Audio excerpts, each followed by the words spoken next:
Nah ini manajemen hatinya agar kita bisa bersabar menghadapi cobaan hidup. Jadikan itu sebagai ujian untuk meningkatkan derajat kita, untuk memuliakan kita. Kalau kita paham akan hal itu, kita akan bisa bersabar. Nah kita kelola hati kita. Kita katakan dalam hati, ketika ada orang yang benci kita, ketika anak belum taat, suami belum taat, istri belum taat, suami lincah lagi mungkin, lincah lagi suami, ya kan? Katakan dalam hati, oh ini ujian bagiku dari Allah. Begitu bu, itu setan menjauh, hawa nafsu melemah, akhirnya kita bisa bersabar. Dia itu manajemen hatinya. Kalau nggak kita katakan dalam hati seperti itu, yakinlah kita akan stres, sengsara, menderita, kita nggak akan bisa bersabar. Ini pentingnya manajemen hati.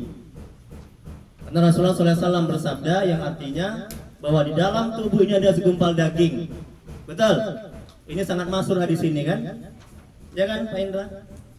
Sebelumnya ini abang saya di Pondok Pesantren Al Amin, Madura, Renduan Sumedang Madura. Ini abang saya, kakak saya di pesantren. Ya? Jadi kata Nabi, apabila baik, baiklah seluruh anggota tubuh. Apabila tidak baik, tidak baiklah seluruh anggota tubuh. Apakah itu kata Nabi? Apakah itu? Itulah dia hati. Hati ini nggak bisa dirasa, nggak bisa dipegang, nggak bisa dilihat, tapi bisa dirasa. Dan hati ini sifatnya ketuhanan, bisa penyayang, pengasih. Letaknya di dada sebelah kiri.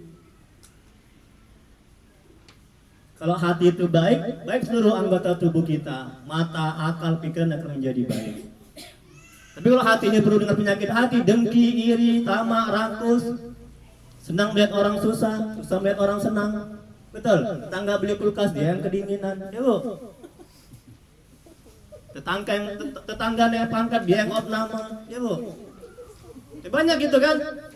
Itu kan busuk hatinya itu, betul. Nanti ada guru dipromosikan sama yayasan, kok dia ya, kan dia kan bodoh itu, suka ngutang, udah sibuk dia. Dia hati kali ketawanya, alhamdulillah. Ya nggak apa-apa, betul kan? Dengki dia hati ini, iri dia dengan keberhasilan orang lain, betul kan? Jadi bagaimana menata hatinya supaya kita ini nggak iri, nggak dengki. Ketika orang susah, kita iba. Bukan orang alhamdulillah, udah lama aku doakan dia itu ya. Kapan dia mampus? Nah itu. Ibu ini dulu dia masuk ngajar, dia kurus lah. Sekarang dia gemuk, jangan-jangan dia korupsi uang yayasan ini. Udah. Buruk sangka terus. Enggak, ini bukan yang sini ya, yang sana ya. Ya, yang betul bu, sujon aja, ya kan? Kan nggak baik hatinya itu kan? Nah, terus berikutnya bu, lihat lagi bu, nomor 6. Ini sambil kita ngisi kekosongan ya, sambil nunggu kabarnya yayasan ya. Apa-apa. Udah, berikutnya seseorang dibesarkan oleh masalah, betul kan? Kalau nggak ada masalah bu, persoalan hidup, kita akan gini-gini aja bu, nggak akan bisa mulia, kita nggak akan terhormat, ya? Kita akan diinjak-injak orang, udah, kita akan dihina orang. Jadi membuat kita mulia itu adalah persoalan hidup. Paham ya bu ya? Bu, bu, saya tanya dulu, Nabi Muhammad itu besar atau kecil permasalahan hidupnya? Berat atau ringan?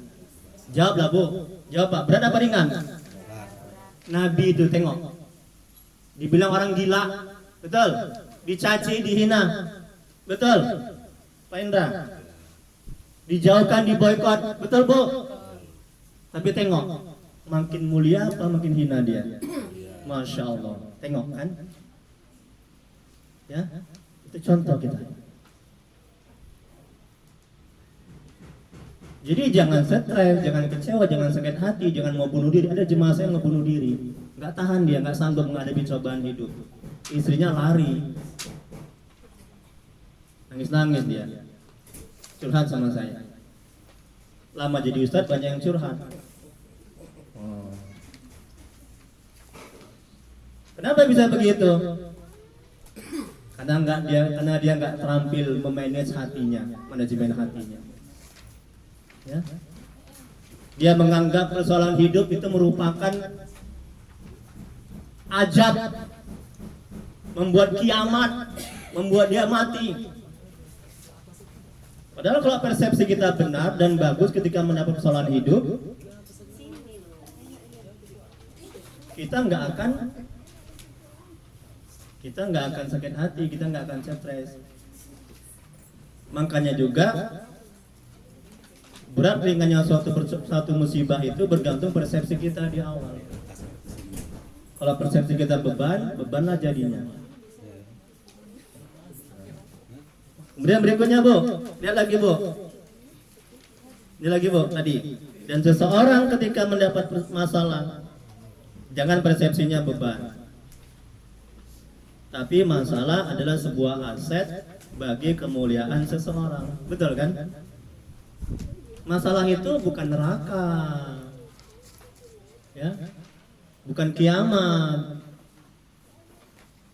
Gak bisa kita menghindari masalah, betul? Kalau masalah ada, kita hadapi. Semakin kita hindari, semakin bodoh kita, semakin tersiksa kita, semakin menderita kita.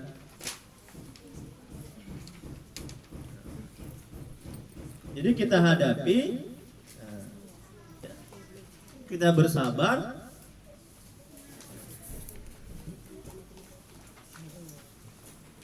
Ya, alhamdulillah.